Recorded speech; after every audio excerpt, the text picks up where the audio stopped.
Welcome to Husband Talking. Explore riveting tales of infidelity with us. Please subscribe and like to stay updated. Let's begin. How quickly can joy slip through your fingers and become nothing? I found out the painful way. Each vow given was a vow shattered. Every belief I trusted in dissolved into betrayal. From the wreckage of a once valued life, I am crafting something stronger, something real. Is a heart ever as resilient as the promises it shatters? I worked through deception and revenge to take back my life. This is how it happened. I met Jessica in our first year of college. She was just what I liked, tall, slim, with light brown hair. At 5'8", she stood out to me. I'm 6'0", with a body shaped from swim team days. From the start, when we looked at each other, it was like seeing everything you ever wanted all at once.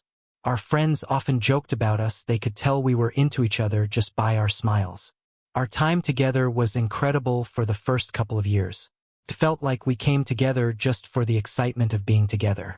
Catching up afterward happened by chance. Once we were so caught up in each other that we managed to have sex 8 times in one day. It started in the early morning and went on through the day between classes, after school, and into the night until we fell asleep. As time went by, we still found each other 4 times a week, even with the busy life of college.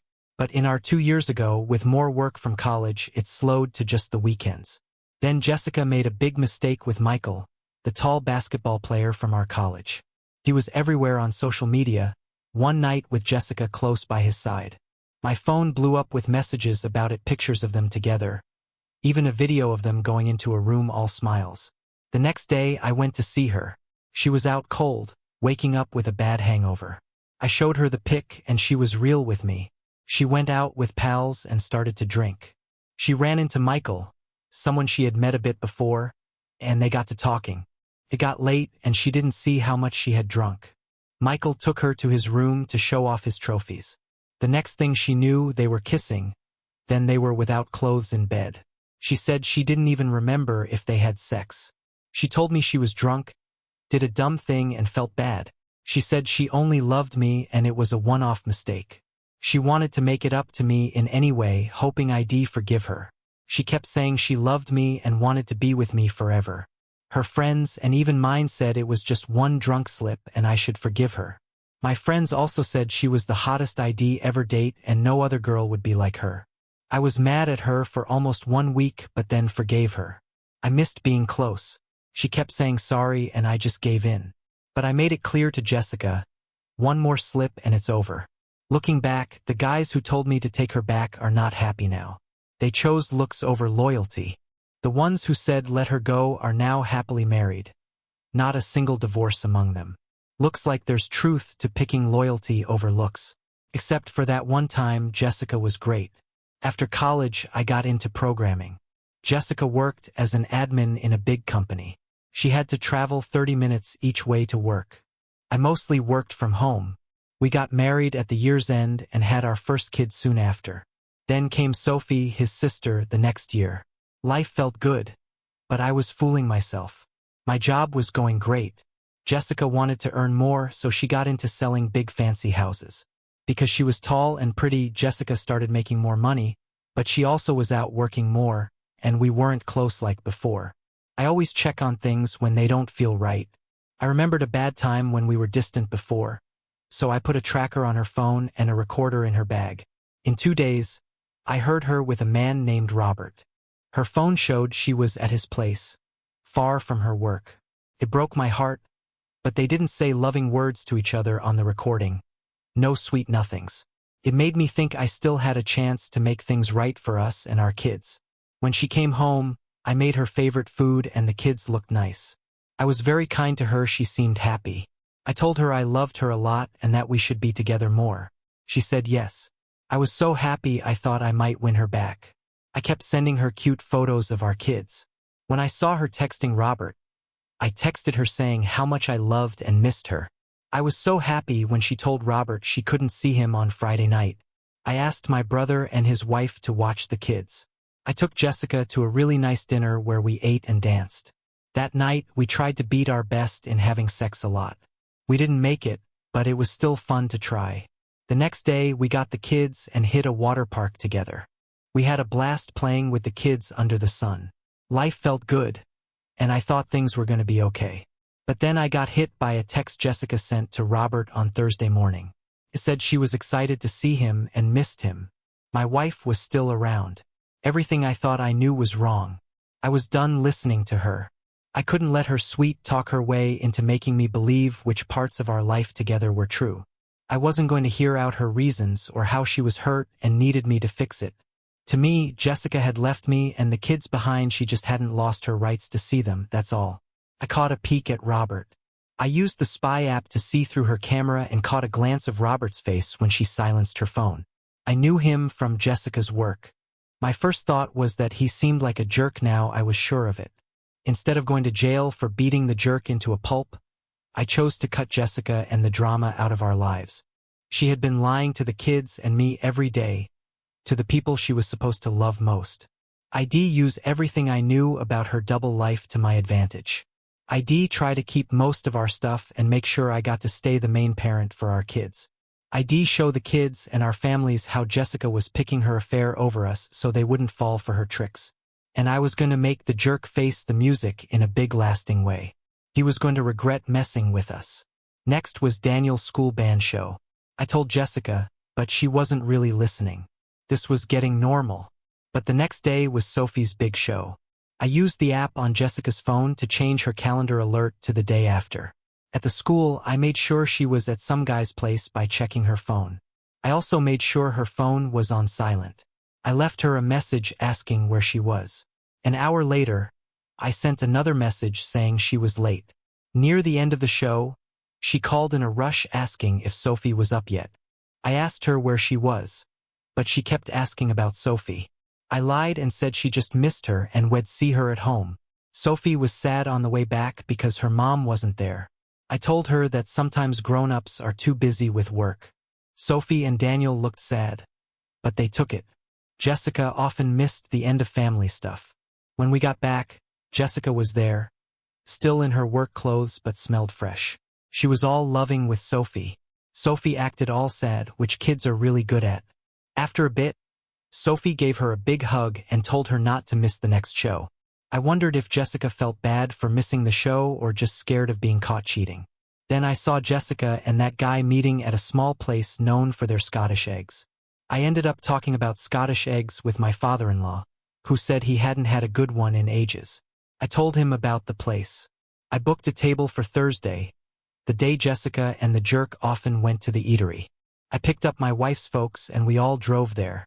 Peeking at my phone, I saw Jessica was still stuck at work, so I took a longer, prettier way to the restaurant. Soon Jessica's phone showed she was on her way too. We got there just a bit after she did. Walking in with her folks, I noticed Jessica at the back, cozy next to the jerk in a booth. I called out asking booth or table. Out of the blue, Jessica looked up fast, her eyes wide, then slid to the other side as if she was pushed. The jerk seemed lost till he saw us coming in. He tried to blend in, hiding a bit. Jessica rushed over. "Mom, Dad, what brings you here?" Her dad, all smiles, said, "Came to try the famous Scottish eggs." Jessica, a bit too warmly, said, "They're great. Why don't you join me and my work friend? We're just there." She pointed to the booth where the jerk, looking rather red, waved. The smile on her folks' faces vanished. Her dad stepped back to be by his wife. Her mom, losing her smile, looked at the jerk. "We don't want to get in the way of your work meal," Jessica, way too cheerful, said. "It's fine. We were just grabbing a quick bite before going to show a house. Let's just say it got pretty weird after." The jerk shook hands with everyone. Jessica filled the air talking nonstop. My mom-in-law looked sad at her food all meal long, and my dad-in-law lost his smile when he saw this dude. He just looked at him, not saying anything the whole time. I tried to chat, asking easy stuff like how long have you worked there and why is a nice guy like you still single. I had an idea. Jessica has a single sister. You guys should meet. If it clicks, we could become family. Jessica's smile was tight. The guy, after a too long pause, said, "No thanks, I've got a girlfriend." I was curious. "Really? Is she someone we know? Or is it a secret?" He replied, "She's leaving a bad relationship." It's not nice to say who. He had a smug look only for me. I thought, what a jerk. His smugness faded when he saw everyone at the table looking at him, especially Jessica. Then our food came out. The in-laws, who usually eat slow, rushed through their meals. I barely touched my Scottish egg. Jessica saw and asked if it wasn't good. I said I wasn't hungry and just looked at her. Jessica's mom called the waiter over and handed him a $150 bill for our meals. Everyone said thanks, and she rushed to the bathroom. The waiter came back with change, and Jessica's dad looked at the jerk like he was something gross on his shoe, then headed to the bathroom without a word. I told Jessica and the jerk, sorry to crash your work lunch. I bet you've got big plans and people to trick I mean to sell to. I got up and left for my car. Jessica followed me out. Nice to have lunch. We'll talk at home. Your folks will be here soon. I saw Jessica's mom and dad rush out, almost running, not even looking at the jerk. Jessica saw them leave, looked down, and said, it might be for the best.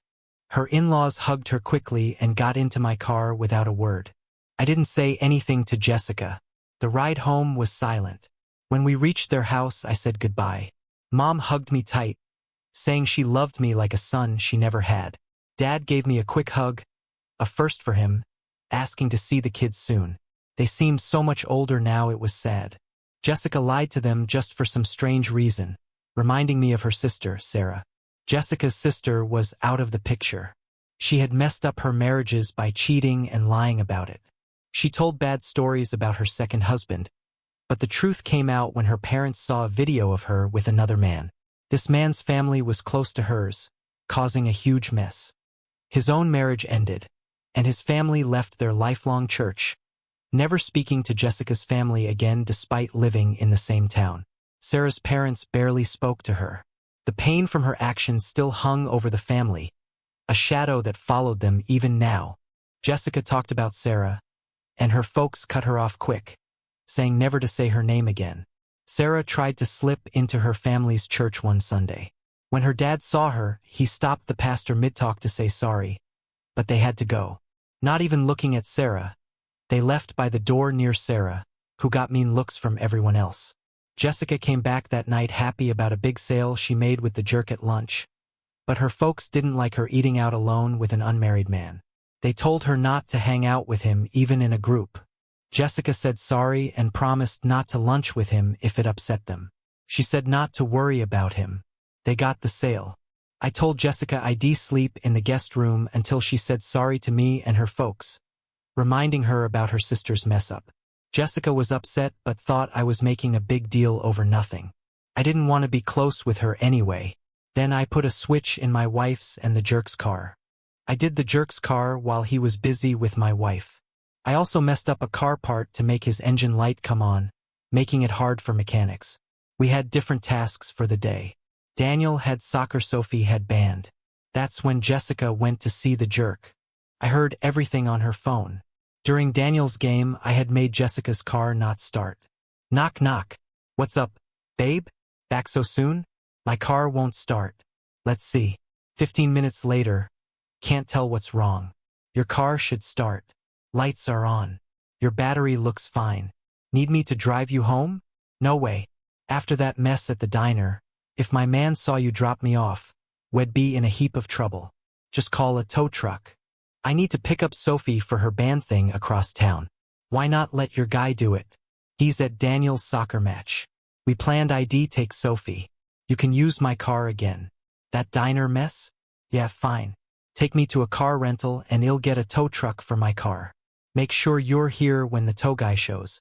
Give him 50 to say it was found at our work. Jessica's phone beeps. Oh no. Hey, love. Are you on your way to get Sophie? My car's acting up, battery, I think. Need me to come and give it a jump? No, that's okay. I called a tow, and he'll just rent a car so Sophie isn't late. Okay, call if you need me. She ended the call. Let's head out now. Take me to the Avis near our job. But there's a budget closer. No way. Can't have a rental bill from a place far from work, especially by your apartment, right? Sadly, Jessica was too late for Sophie. Luckily, Sophie rang in a panic, so I got one of our dad friends to bring Daniel home later. After he said yes, I rushed Sophie to her show just in time. Back home, Daniel was in his room, and Jessica was there saying sorry to Sophie again. Still in her work gear but smelled fresh. Sophie, so sorry, car broke down. Got a rental, but your dad had already got you. It's okay, Mom. Made it just on time thanks to Dad again. You missed my show. I hope work is worth it. She ran to her room. Jessica told me it wasn't her fault her car broke down. I called your job after lunch. They said you left early. You had over 2 hours to pick up Sophie. What went wrong? Jessica froze for a few seconds. Then she said she had some errands and thought she had enough time. She didn't know her car would break. I looked at Jessica. She moved a bit under my stare. She looked back at me. What errands? You didn't say. You never told me. I looked at her hard. Just stuff, she said. Things I needed to do. I hope that stuff was worth more than your daughter's heart. You're in deep trouble for this. Then I went upstairs to sleep alone. At least I got my answer. Jessica didn't care about missing our kids' big moments. Her affair was all she thought about. She just didn't want to get caught. If she cared, she would have skipped her plans. Instead, she left work early under a false reason to have more time for her affair. Next time, it will be worse. The car shop found nothing wrong with Jessica's car. Sophie got smart when she found out. Hey, Mom, you said you'd drive me and my friends to the mall this Saturday. Can you tell us now if you'll bail? We don't want to get stuck because of your car. Daniel laughed from the other room, yelling, Nice one, Sophie. The kids felt left out by their mom. After the big fight, Jessica came to me to complain and wanted me to tell the kids to be nicer to her. Maybe you'll think about it, but first, I'm waiting for her sorry while I sit in the guest room. She didn't see the funny side of that. Got mad and said I was being hard-headed for staying in the guest room. On Saturday, I was the driver for Sophie and her pals to the mall. Jessica said she had work stuff. She didn't head to some guy's place or a hotel, but her car did end up at a house for a few hours. I checked it out. The place was for sale, but who was with her? When we all got back, Sophie made it a big point to thank me right in front of her mom for the rides. Then Sophie just chatted with her friend and didn't answer Jessica. Jessica looked like she wanted to say something to me, but I just laughed, grabbed my drink, and went to my office, locking it. Jessica was still in work getup but smelled fresh like she had showered. Looks like she had a secret visit to a house she was selling. I just hope she changed the sheets after, but I kind of doubt it. Daniel's birthday was coming. We planned to rent 6 lanes at a bowling alley for his friends and us to have a good time. Took a bit but found an alley free on a Thursday night. How lucky. When I told Jessica, she looked nervous. Thursdays must be bad for her. I said I'd get the kids and some others for the party. I needed her to grab the cake and candles. We'd light the candles, eat pizza, and watch Daniel open gifts. Then it was bowling time. The week before Daniel's party, I had to mess with the jerk's car a few times to keep them from meeting up. That week, they chose Tuesday for lunch, so I had to mess up his car for good, so he had to take his car to the shop.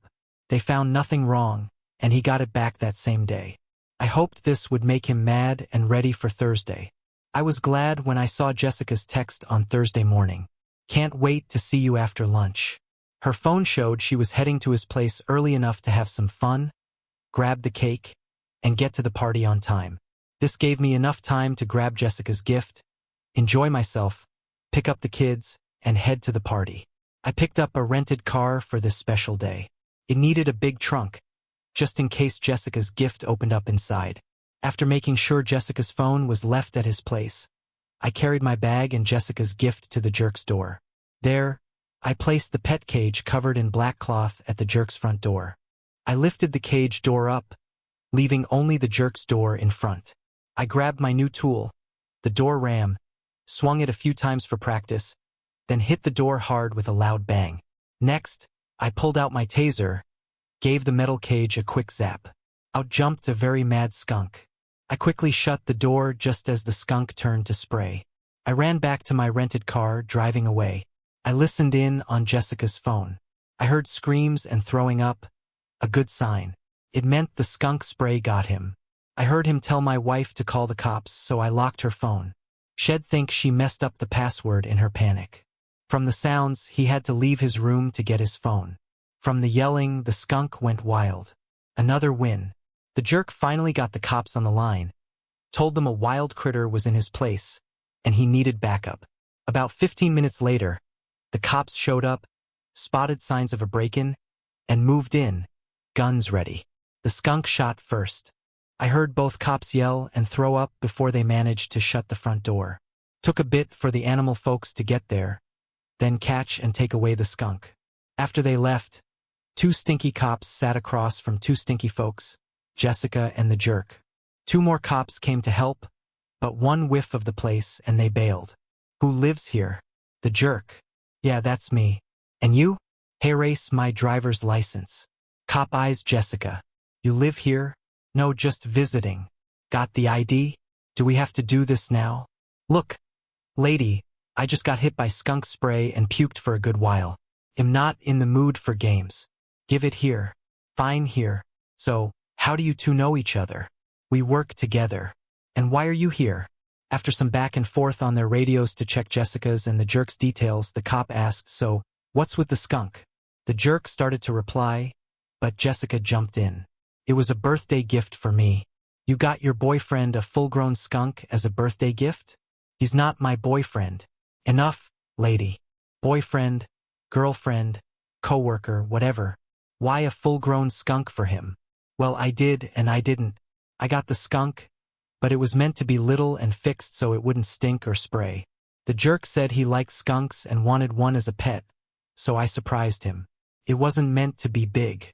They dropped it off, and when the jerk opened the sack, out it came and sprayed him. The cop, clearly not buying it but also tired of the stink. A skunk must have cost a lot. Kind of, but it was okay. Jessica tried to make it seem less. Do you always buy pricey pets for work friends without your husband knowing? Or just for your boyfriend? Jessica stayed quiet. It meant boyfriend and that the jerk.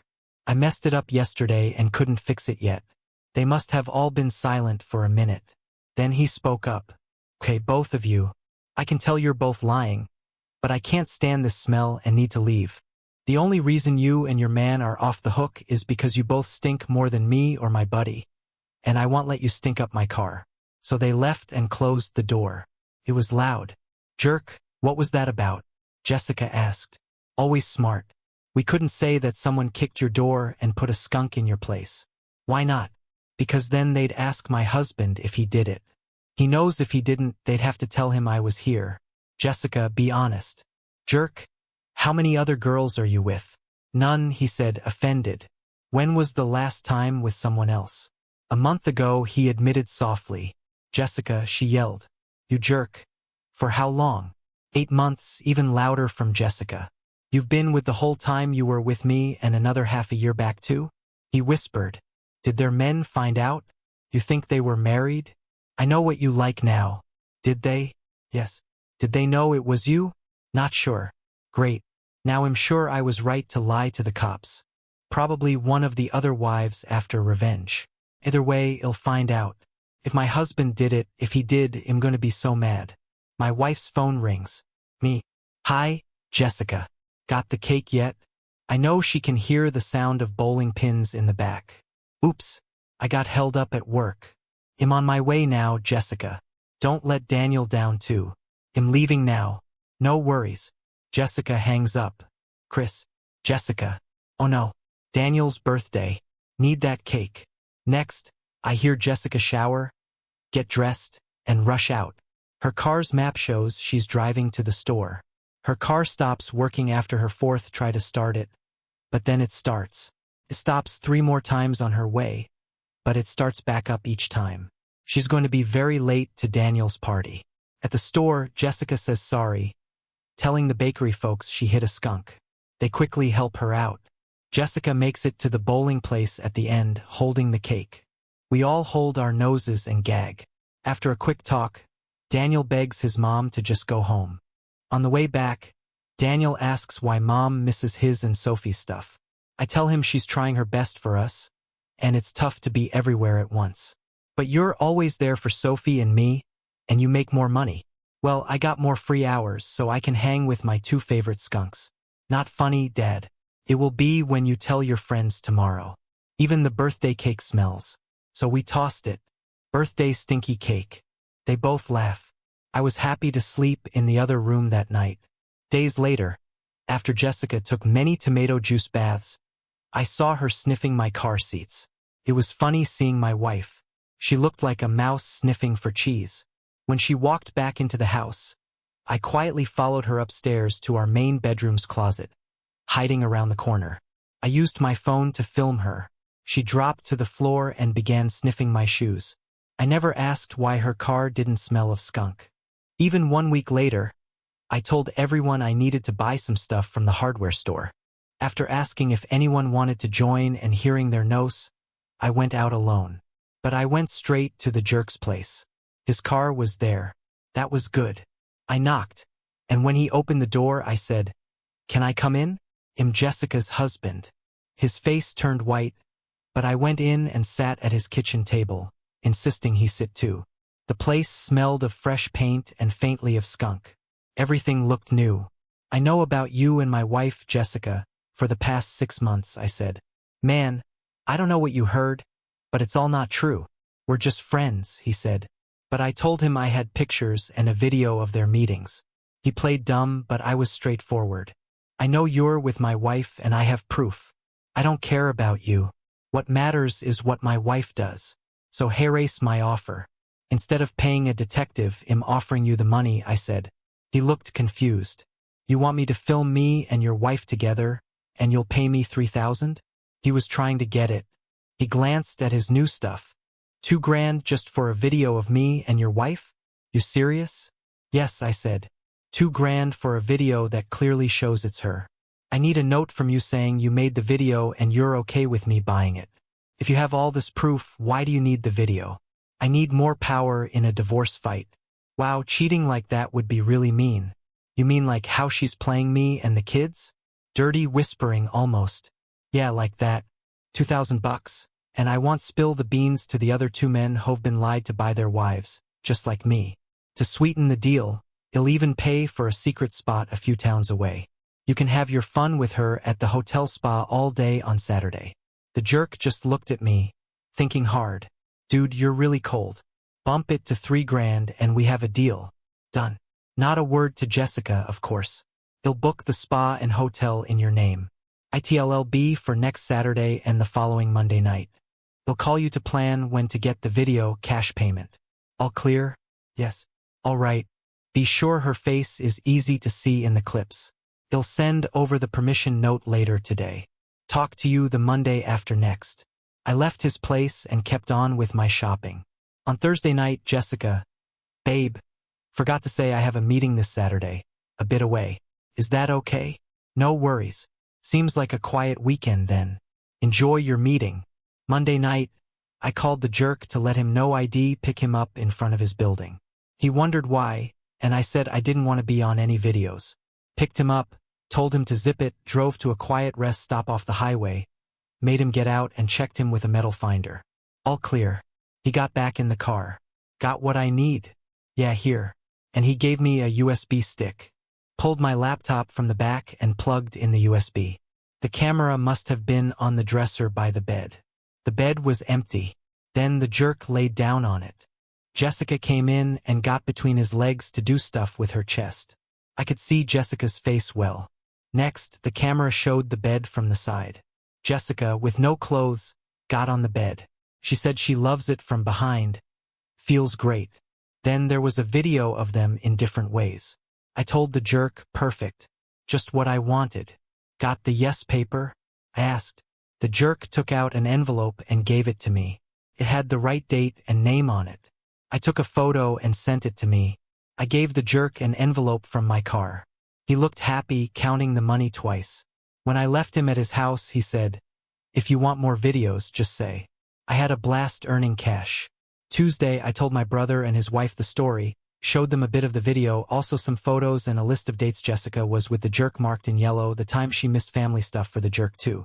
To her parents, I showed a clean-up photo from the video, just heads and legs, nothing scary.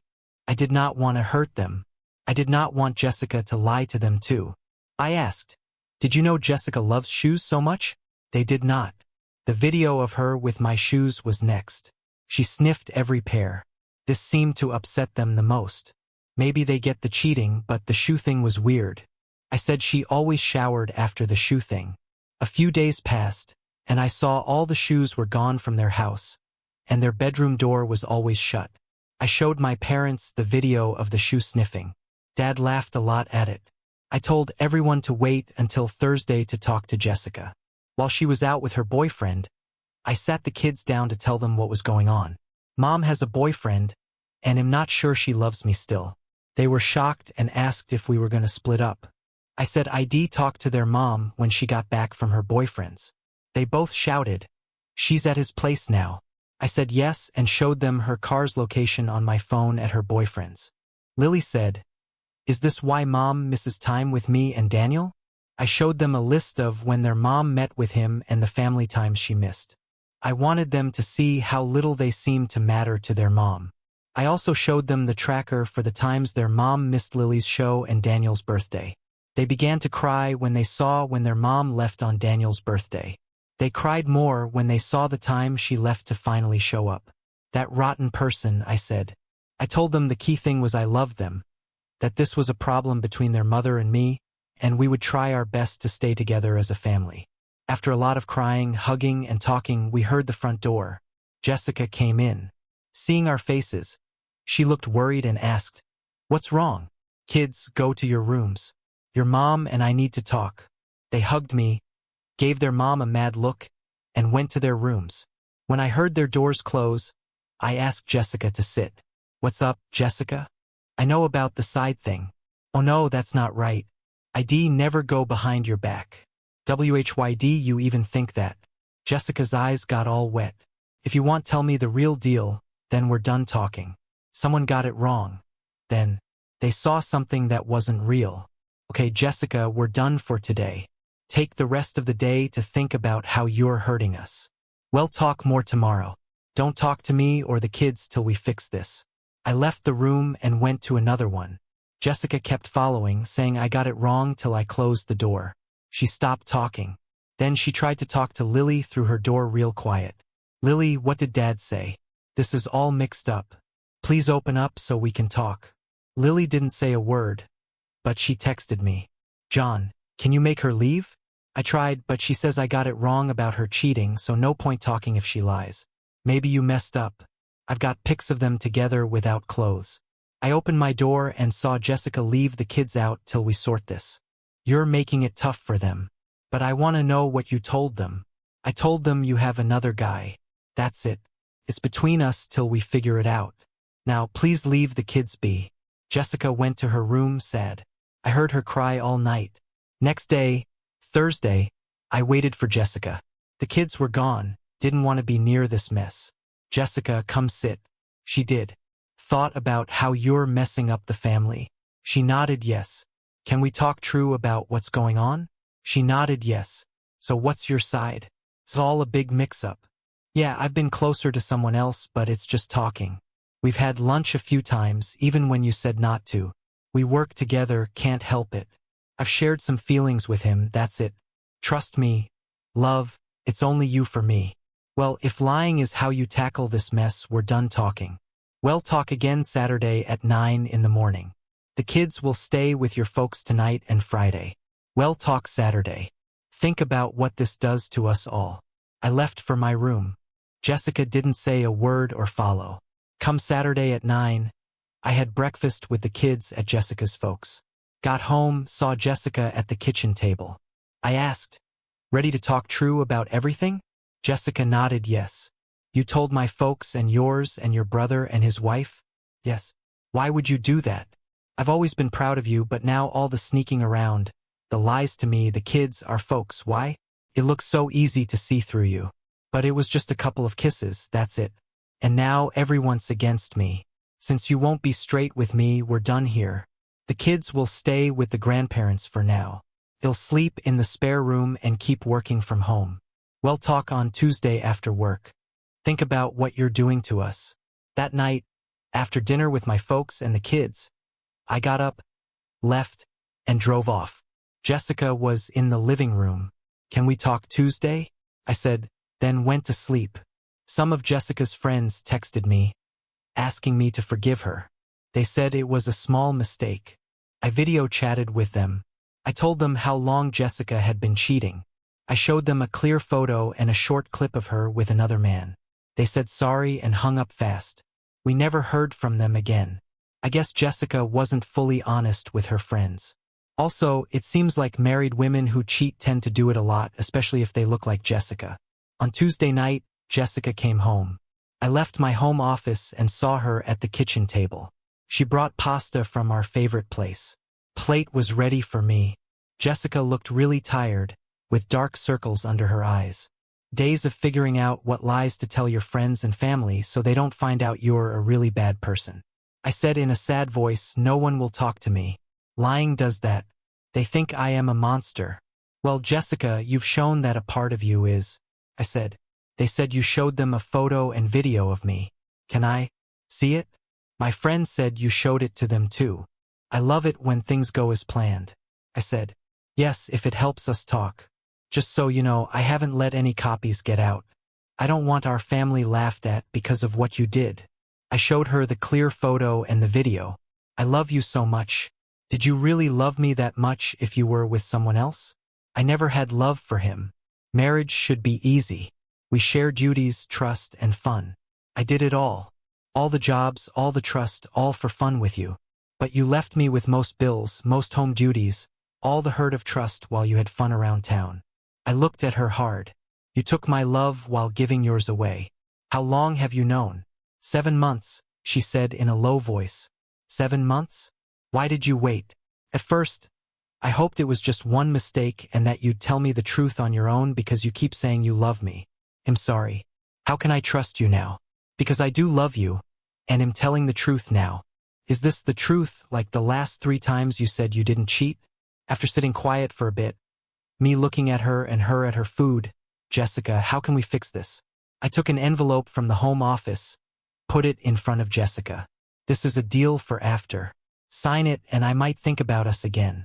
You, me, and the kids need help too to make it work. I don't want to sign that. Okay, then we're done. To me, it seems like you just want to leave without losing money. What do I get if I sign this? If we split, I get 70 of everything. If I cheat, it's back to half. If you cheat, I get 85 and I get the kids. Get a lawyer to check it and sign it. It'll only stay if I'm sure you're ready to give up something in money. On a Saturday morning, as I was about to head out, Jessica said, won't you have some food? I got what you love the most. After all the wrongs and lies from her, should I expect poison on my plate? She cried a lot. Just sign the paper so you can win back a bit of my trust. The next day, I went to see Jessica's office boss while she was gone. I had a time set with the boss lady. She looked like she had been there for years. Her man owned the place but no longer came by. From the looks I got, it was clear Jessica had spread false tales. How can I help you? She asked, clearly not happy to see me. I said, it looks like there's a wrong idea that I'm the villain in my marriage. Still, she said, that sounds like it's your personal issue, not our business here. If that's all, I'm busy and need you to leave, or I'll call the cops. I then said, actually, it does relate to this place because my wife and a certain jerk here are having an affair. She didn't like my harsh words. Got any proof? She asked. Yes, here's a photo of my wife and her coworker. I also have lots of voice clips where they say they were meant to be working but were fooling around instead. I played a couple of the clips. She looked upset. So, my wife will be fired right away. Yes, the jerk too. Sadly, you can't fire him. I had the okay to record my wife but not him. I don't want to end up in court over lies, and I doubt you want that trouble. Thanks for the info, she said with a slight ease in her tone. She almost smiled. Can I keep the photo? No, I don't want the picture shared and make folks sick out of nosiness. My family paid enough. Jessica came back home in tears that day. She lost her job and got no good words from them. She wanted to talk, but all I said was Saturday before I shut myself in my room. Come Saturday morning, Jessica was at the kitchen table. Did you really have to get me fired when you knew I found out about you cheating? You should have left your job to avoid that jerk. I just did what was best for you since you lost your way. What I wanted was her to feel the pinch and agree to sign the papers. Nope, we could have talked out first. Sorry, I thought we agreed we're not checking in before making big decisions that hit us or the kids bad. Then she asked, "Did you sign the post yet?" Yes. She handed me the envelope. I checked it. It was signed and dated. I sent a copy to my lawyer and put the original in my safe. Then I laid out new house rules. She behaves and weds start going to therapy. ID also tell the family we're working on our marriage. Deep down, I knew it was a lost cause. I didn't even bother booking any therapy sessions. For the next 30 days, she played the part well, kind and caring. She even put a small camera in my office to watch what I typed and saw on my screen. But I caught her on my secret office camera, which I only checked from my car outside the house. On the next Saturday morning, I walked into the kitchen to find Jessica with coffee, looking very pleased with herself. We said hi. I grabbed my coffee and sat across from her. "Where are the kids?" "Over at my parents'." "Why?" "We haven't been close in a while, and I thought maybe this morning could be different." 8 months? "Yes, 8 months. "Really, what do you mean? That's how long it's been since we were close." "No way, it's not been that long." "You're mistaken. I get how you might mix things up with all the messing around. But trust me, it's been 8 months for me." "I'm not wrong, Jessica." "Well, we could fix that." Jessica gave me a smile and tried to stand up, but I told her to sit. "Jessica, I haven't forgotten what you did or said, and I can't shake those images from my head. It's not going to happen." "Fine, then be stubborn." I tried to be nice. "I've done everything you wanted, and you and the kids still push me away. I want you all to start showing me respect from now on." "Is this really how you're choosing to handle this, Jessica?" "Yes, actually. I hate being forced into this spot with your nasty videos, and I've taken care of it. I got rid of all your copies. You slipped up by telling me you had backups. I even wiped your cloud and broke your little drive. I've been watching. You're so easy to read. I'm done being the outsider in my own home, and will be staying with my sister until you treat me right. You've got no dirt on me now. I found a new job and will look after myself. I'll fetch the kids from school daily, and will eat at my place without you until you treat me better." Jessica stood and walked to the door. Her sister came from the dining room, and they both left the house. For 2 months, Jessica talked to her parents and the kids. She said I never had any videos. She said the one picture was messed with because ID put Jessica's and the jerk's faces on it. She told the kids and her folks, "If I have proof, then let me show it." But Jessica had cleared it all. The kids were torn. Jessica's parents wanted to side with her. I saw doubt in my own folks' eyes. Not that they didn't trust me. It was that the kids might not. My brother and his wife saw the clips. They were all for me now. I felt like the odd one out. I had to meet the jerk to plan another video. This time I went all in. I got a room by the sea in Florida.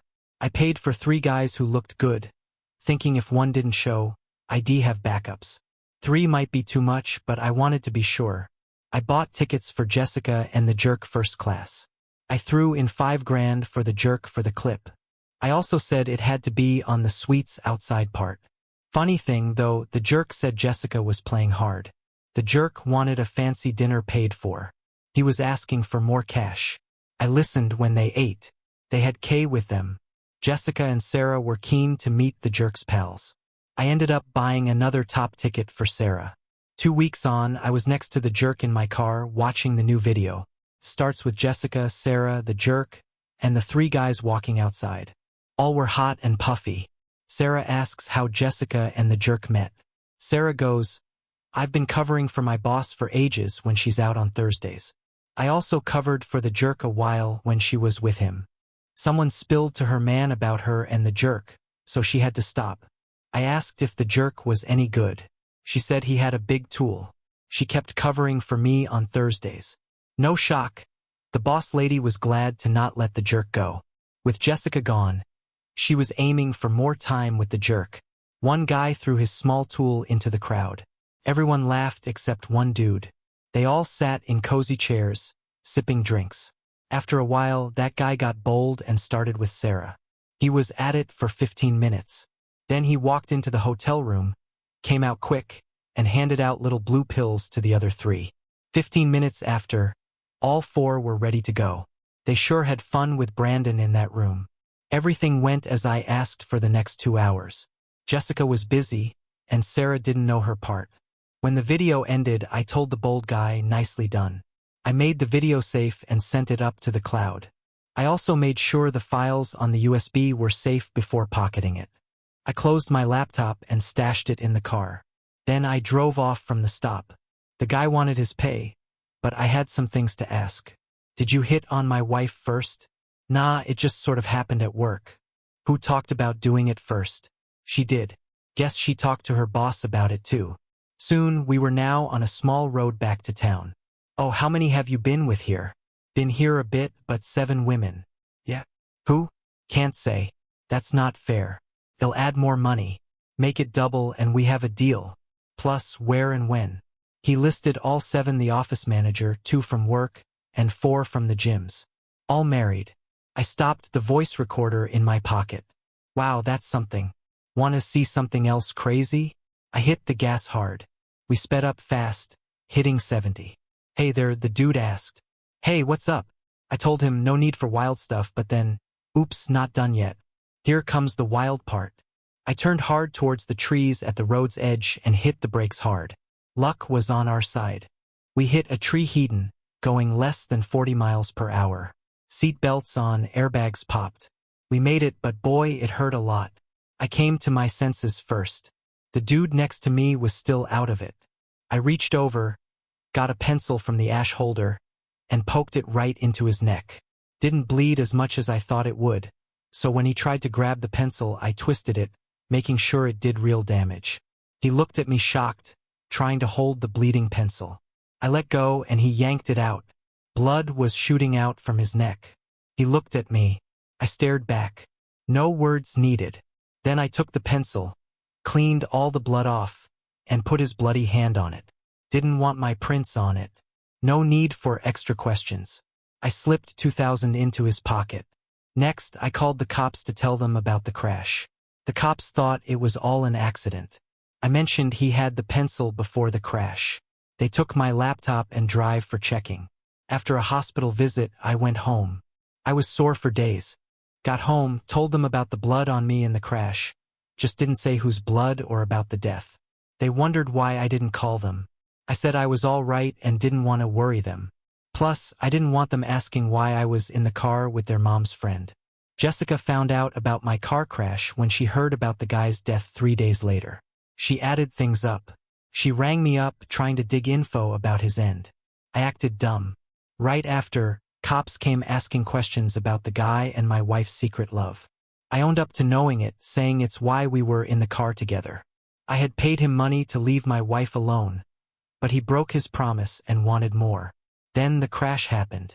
Cops pushed me, so I finally said, "You think I hit a tree on purpose, hoping he'd be the only one to die. Tough luck for him getting hit in the neck with a pencil. Not my fault he was out of luck." They left me alone after that. Sure, I had the chance and a reason, but I knew about their secret for ages, and my prints weren't on the pencil. And who risks their life by hitting a tree to kill another? How can that be proved in court? Days later, Jessica called, saying she wanted to talk about us. But after the guy's death, she wanted a public place. She wanted her sister there too, feeling unsafe with just me. I asked where. She thought our home was a no. She didn't want it taped. She picked a hotel, but I said I'd pick the room.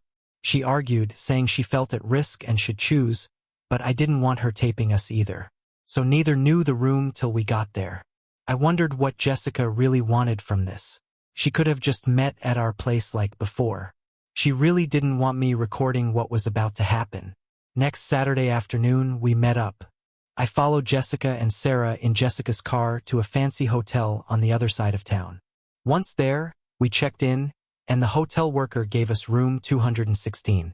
I told the worker I wanted a room up high, facing the front of the hotel. The worker named a few rooms, and I chose one. Jessica and Sarah seemed upset. They'd have to pay again to move their recorders from room 216. They also lost the extra money they gave the clerk.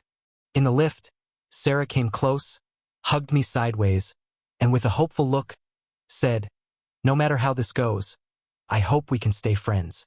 I told her this chat was meant for just my wife and me, and I'd rather she stayed out of it. I might have been the only one Sarah had flirted with in years without taking things further. Normally, Jessica didn't want her sister near me and would have clearly told Sarah to back off. Seems like things had changed. I wasn't upset. The hotel room was pretty standard. A desk in one corner, a dresser along the long wall, and a queen bed in another corner. Jessica asked, "What now?" I grinned and said, "Take off all your clothes. I can't trust you, and you can't trust me." Jessica looked at Sarah. "She's my sister. I don't want you to see her with nothing on. Please. She doesn't have anything most people here haven't seen already." Sarah made a face at me, showing off her tongue stud. "Fine," Jessica finally said, too easily. My bold move worked. Now I knew another thing she aimed for. Good thing I came ready. Jessica and Sarah started to take their clothes off. I quickly did the same, placing my clothes neatly on the desk with my back to Jessica and Sarah, keeping them and my clothes apart. I slipped a tiny pin from my pants pocket and put it hidden among my clothes on the desk. It looked just like another pin I got from the hotel, down to the hotel name. Following Jessica's sneaky hotel idea, the next day, I had gone to all the hotels and motels around, picking up a free pin from each one. When we got to this hotel, I took out a special pin from my stash and fixed a tiny camera inside it. I had made room in each pin so the camera would fit right in. They looked the same from the outside, but the pin with the camera was a lot heavier than you'd expect from a simple plastic pin.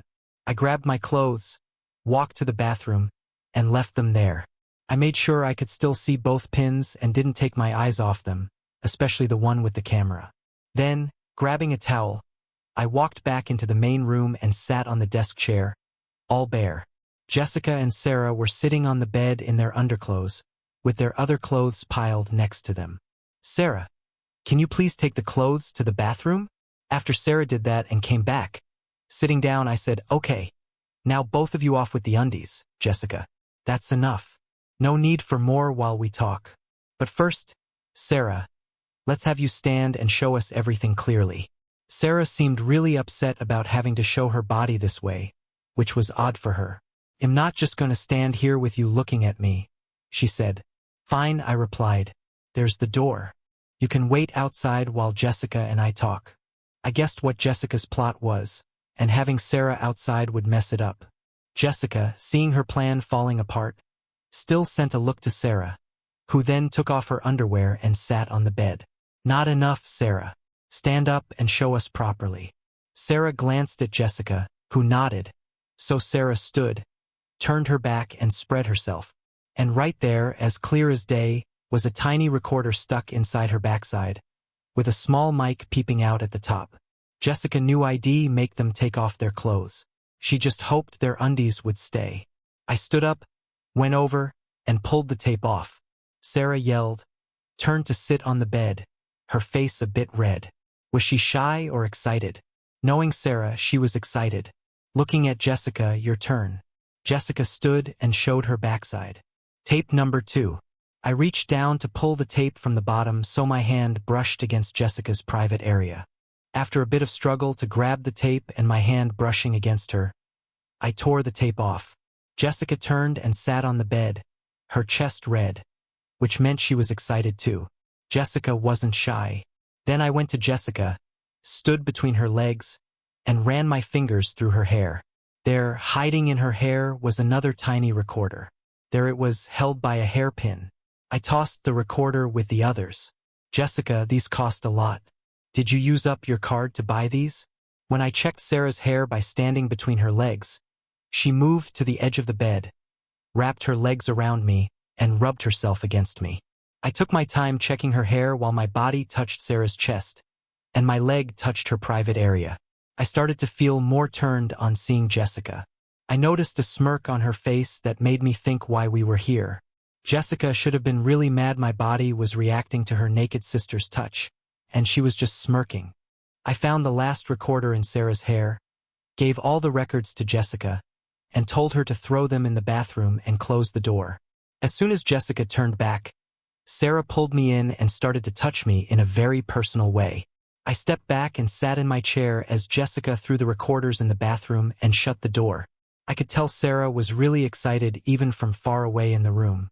If Jessica wanted to make me so turned on that I didn't think straight, well, I was getting worried it was beginning to work. I felt myself getting aroused. Jessica sat down on the bed next to her sister and spoke. "Your turn to show him." I stood up, bent a bit, and did as she asked. "That's good. Sarah, stay still. We need a better look." I felt someone touch my backside. Looking back, I saw Jessica hit Sarah's hand away, saying, "Not now, Sarah." I picked up a towel and went to the bathroom door, jamming it into the gap at the bottom. Jessica was the last in there, so I thought maybe she had left the listening devices I found near the door. I also knew this would make Jessica even more upset. I sat back down. "Okay, let's get this over with," I said, trying not to stare at Sarah. "Jessica, let's be real here," I said, hoping we could finally talk honestly. We would soon see who was right about what this talk was going to be about. Sarah was still sitting relaxed and open on the bed. I had trouble not looking. She looked amazing even just sitting there. My wife is amazing, but Sarah was something else, and she kept looking at me, which made it harder. Jessica then said in a sweet voice, "I love you, dear." "Yeah, like you love your shoes," I replied. "That's not true. I really do love you." "Sure, as long as I pay the bills," I snapped back. Jessica's voice rose. "Don't be like that. Our marriage can get through this." "Sure," I said. "You used our trust to hurt me, and now you want trust back? Don't overdo it. It was a mistake. A huge mistake," I said. Jessica lay back and said, "I still love you. Let's make up here and now. You want me back? You think you're still worth it? You showed you're not hard to catch. Like the last pick at a bar close to the morning. Everyone finds someone eventually, not being mean to the ones who've had too much to drink." "Oops, my bad. I mean, no hard feelings, Sarah." As soon as I talked about 3 or 4, Jessica sat up and crossed her legs. Sarah, though, didn't take the hit, smiled at me, and was even more open. "Sweetie, don't be upset. It was just a slip-up. No, it was a cruel trick, like putting tiny dogs in a sack with stones and tossing them into the water to sink." In my highest voice, "I'm so sorry. I didn't think they would die. I didn't mean to let those 12 poor pups sink in the river when I threw them in. Babe, I'm sorry. I lied to you, but it was because I felt bad about what I did. I stopped lying when you caught me and I saw I had goofed up." "You mean when I first said I knew, and you claimed it was a mistake, someone saw something wrong? A fib? Or the second time you said it was all a mix-up?" "Yes, I had a close friend, but it was just a heart thing." "Another fib. Or the third time you said it was just a few kisses." "Another fib. Or when you had your friends talk to me, trying to make me forgive you because it was a one-time slip." "Another fib. I think you chose to tell the truth when I showed you the photo and the video of him with you. I think you stopped lying about the affair when you knew it wouldn't fly, but that doesn't mean you'll stop lying about other things, right?" Sarah, seeing her sister's quiet response, said, "We don't want anyone to blow up and say something they might regret later." Surprised at Sarah, I said, "Blow up? You've got to be joking. I think you're not making enough of a fuss. It always blows my mind how much cheaters try to make less of others cheating." Sarah just looked at me, still smirking. In a soft voice, Jessica said, "But I'm really sorry for hurting you. You should forgive me because I feel bad. But maybe I don't feel bad enough. I need help to feel more guilty." In a small voice, she added, "It's not so awful. Tell me, how different are you from a scam artist now?" "You know, a scam artist," I continued, "someone who wins your trust only to betray you." Back in her usual tone, she argued, "I didn't betray you like that.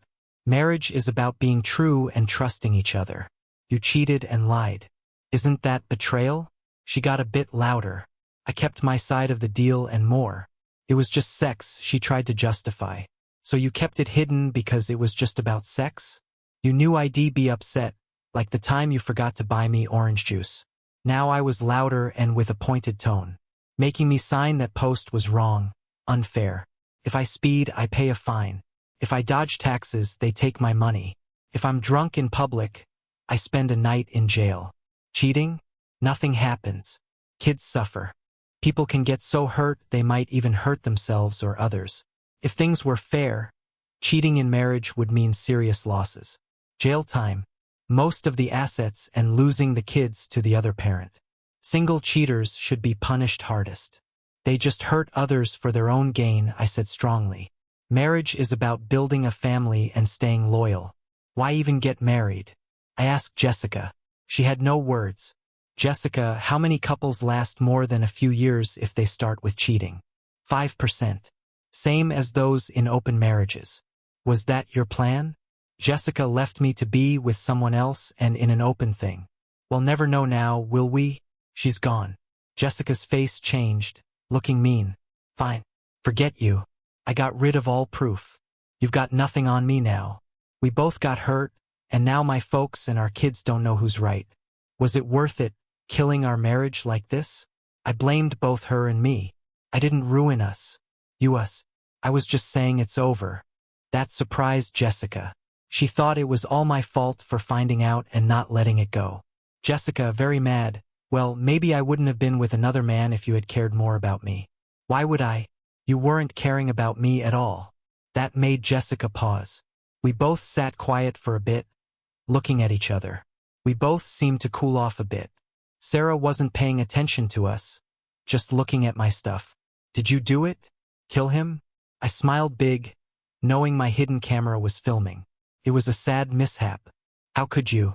Jessica wanted me to say sorry or give a good reason for what happened, but I didn't. That could make me look guilty.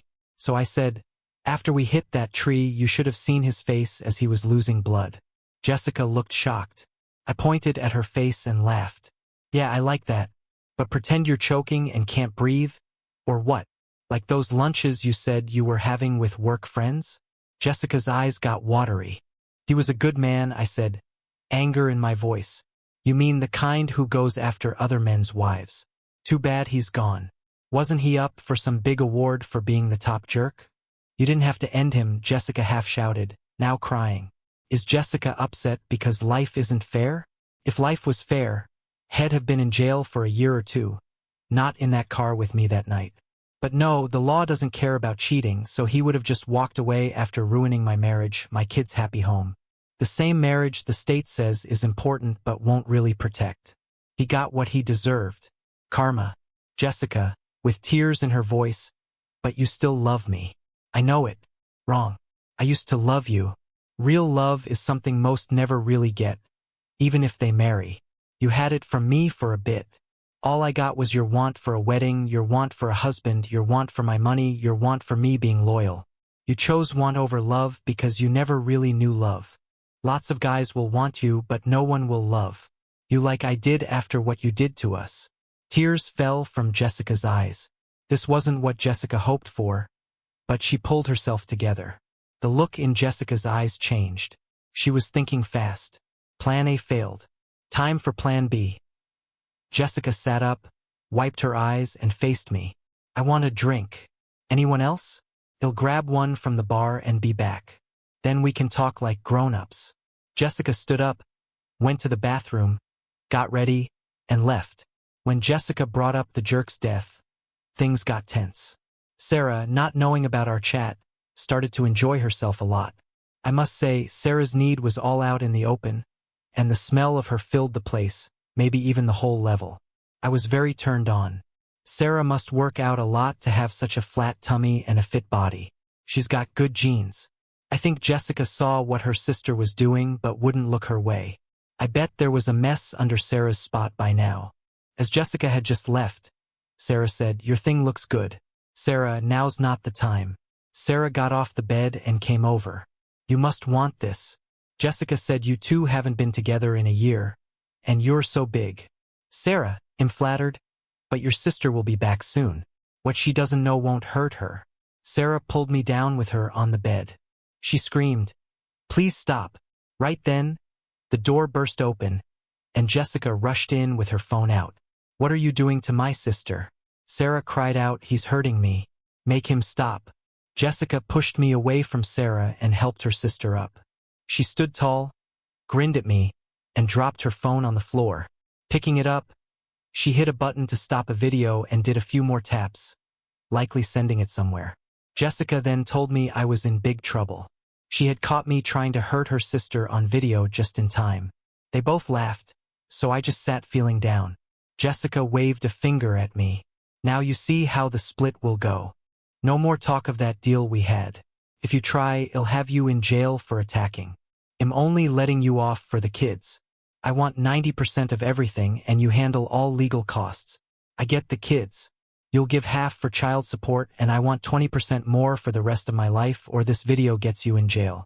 It was clear Jessica had planned this all along. Clever. Okay, your turn with my sister. She's ready for you. Jessica slapped her sister's backside.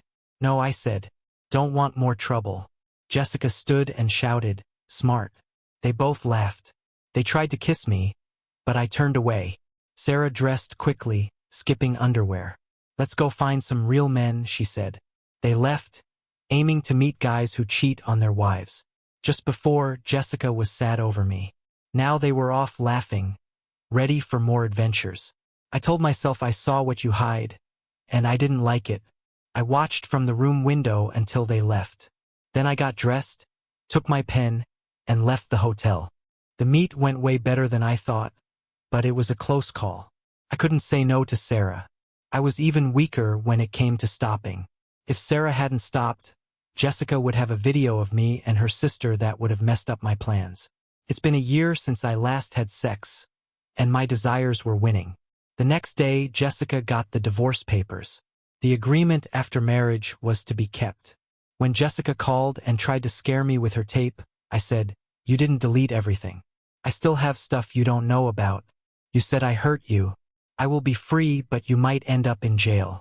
Jessica is smart with so much she didn't know. She didn't use her video. We both got lawyers. I wouldn't change my mind. I wanted what we agreed on before. I gave my lawyer all the talks we had before the agreement.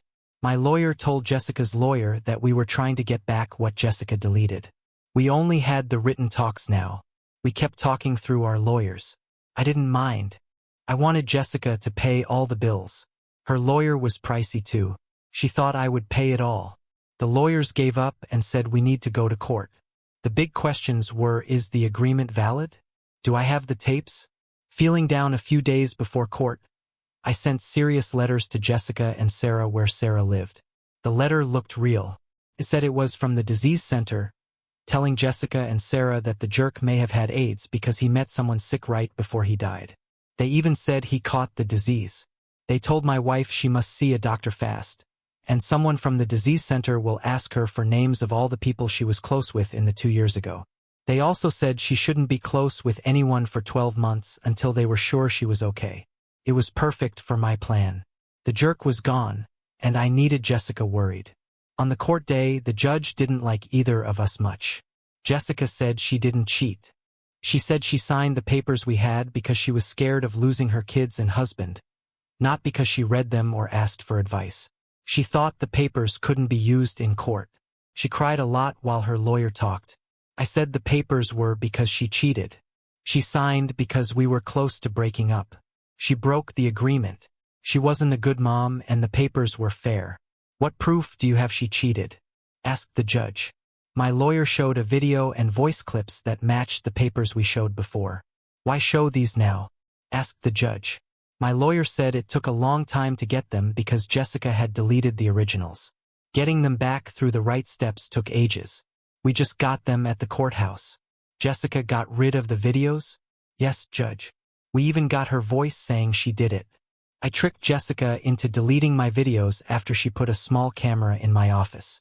I told Jessica I had kept the videos safe in many places, one being a USB from my desk. Jessica thought she had deleted all my copies. I made her believe she had wiped everything, leaving me with nothing.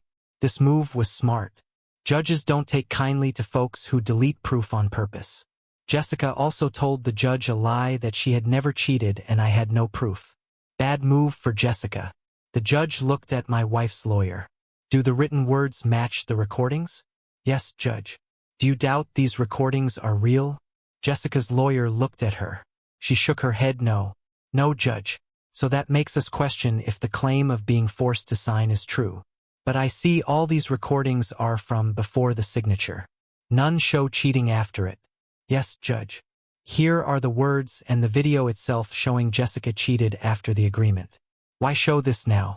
Until not long ago, the police had this evidence because of a different case. We weren't sure the video was still around. The judge to Jessica's lawyer, have you seen the video? Yes, judge. But we think it's not allowed since there's no okay from Jessica, and if it is, there's no proof it wasn't made before the agreement. My lawyer, first off, the video was shot on a public deck, so no need to ask to take it. Next, we can show the date of the video was after the deal was signed. How easy is that? My client paid for the trips for Jessica, Sarah, and the guy to the hotel where they met in secret. That turned some heads. Judge, did you say okay to your wife's secret love? She didn't ask me, but no, I never said yes to her hiding away with someone else. How come you paid for their flights and hotel then? I showed the guy the video and asked him how much cash it would take for him to stop seeing my kid's mom. I also said he could lose his job. The guy said all he wanted was tickets to Jamaica and a stay at a top hotel. We shook on it and I got vouchers for the flights and hotel, but the guy broke his promise and went to Florida instead. I got the bills the next week after my wife had left for a meeting. It was a big help that the guy was gone. Judge, how do we know it's the same hotel? In the first video, you can spot the hotel's name in the back. How did you get this video? I paid for it. The guy sold it to me the night before he died. I have a note from him to prove it. Was this normal? No. When I learned of my wife cheating, I asked him for proof. The guy was happy to give me proof. Why were you looking for this proof for the divorce? Did the guy know why? Yes.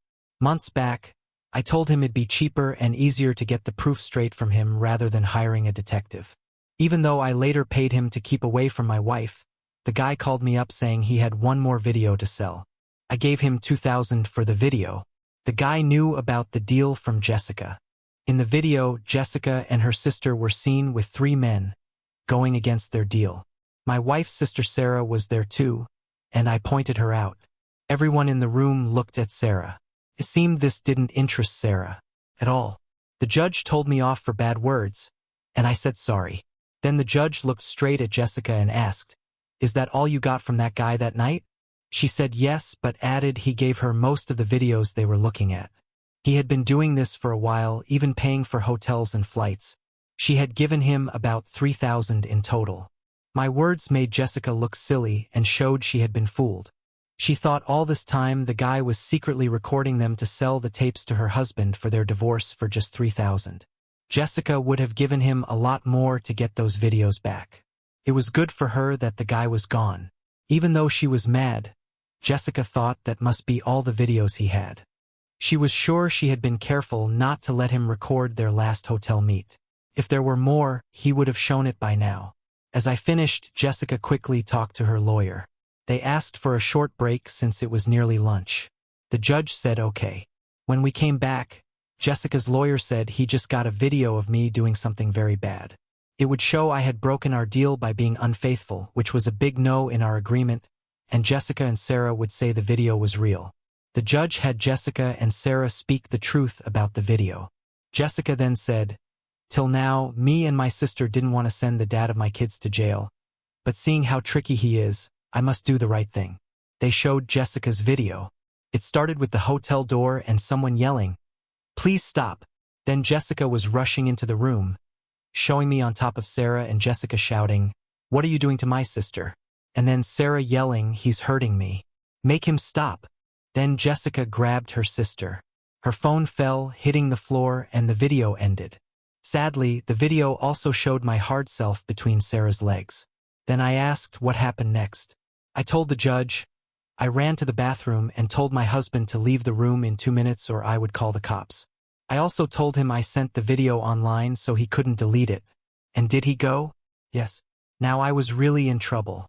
I looked back at Jessica's mom and dad, who looked very mad at me. Good thing my parents were with the kids at home. I felt bad for Jessica's parents. They just found out what a shock their nice daughter is, and their other daughter was helping the bad one, and now they thought the dad of their grandkids was bad. The judge looked at me. "What do you have to say?" My lawyer said, "We have another video to show. Let's see it." Jessica's lawyer tried to stop the video before anyone saw it. The judge said, "So you can show your surprise video of the hotel meeting, but we can't see their surprise video of the same meeting." Is that right? The judge even laughed. Jessica's lawyer sat down. Jessica was turning pale. I could almost read her mind. She thought it would be a bad video from the bathroom. I even put my recorder by the bathroom door but only got some fuzzy words because of the towel he put under the door. The video began with us talking about getting naked for 2 recorders. It ended with Jessica and Sarah giggling as they left for a bit. In the video, when I talked about how our laws don't help marriages, the judge gave me a sad look. It was like he knew what it was like to have a cheating wife. He knew how bad the system was at keeping marriage promises, or maybe both. When the video played, Jessica's claim that I killed the jerk got pumped and started whispering to her lawyer. In the end, her lawyer just shook his head no. Before we showed the video, my lawyer made sure I hadn't said anything in the video that could get me in trouble. Jessica's lawyer was telling her that nothing I said made me look guilty. That must have bugged Jessica. Her first plan was to make me forgive her. Her second was trying to get me to say something wrong about the jerk's death. And her big plan, Sarah's fake attack, was now a problem for Jessica. It was sad. Jessica thought she was smarter. She hid her affair using the trust one gave her. Now that trust was gone. Sarah tried to leave when the video showed her getting close to me, then pulling me onto the bed. The officer made her sit back down. I was wrong. Jessica did feel shame when the video showed her with her sister making fun of me. Jessica hid her face with her hands. I heard her parents gasp from behind. They left. The court had seen enough before the video was done. Jessica was not going to get any help from her folks ever again, and she knew it. When the video ended, the judge said the ruling would stand as planned. My lawyer then told the judge that we had just found out Jessica had a secret bank account. She did not tell us about this account. It had more money than all our other stuff put together. Jessica had said she got a check every 4 weeks, but she was actually getting paid every 1 week and had put every other check and lots of her extra pay into this hidden account for many years. She had also recently taken all the money out of our house by taking a second loan and moved it to her secret account. But I told my lawyer to not share those details in front of the judge or Jessica. My lawyer just showed the judge the bank balance. The latest money move showed Jessica had put our house money into her secret account, maybe planning to leave. This mistake of being too greedy is how the bank and lawyers found Jessica's secret money. The second loan was actually my doing. I did it online using Jessica's details from her phone. I found Jessica's account the same day I put the tracking software on. Hiding money in a divorce is against the law. The judge, using his power from the law, gave me all of the hidden money, and she had to pay for all the lawyer fees and court costs. Good for me, Jessica got too greedy and moved the house money into her secret account. Now, due to the judge's decision, I won't have to give her half of the house money. The judge then gave Jessica 90 days in jail for lying and more. In the end, I got 95% of everything, all the care for the kids, the house, the best 2 out of 3 cars, support money for the kids for a few years, and money for me for 5 years, the trust of the parents. Jessica is mostly gone from my life now. I've got a good job and my kids trust me again. Jessica ended up in jail for 90 days, lost her secret money, had trouble because of someone she hurt, and lost support from everyone important to her. She has to pay for half of the kids' college. Her job is messed up, and her own parents won't talk to her. The little bit of money she got didn't even cover her lawyer and court costs. She kept her car and some jewels. But before I found out she was being unfaithful, I sold all her costly jewelry. Since we didn't go to fancy places anymore, she didn't miss them. She couldn't show it was me who sold them. I said she might have sold them and blamed me. I bought my dream car with that money and some I got from a car accident.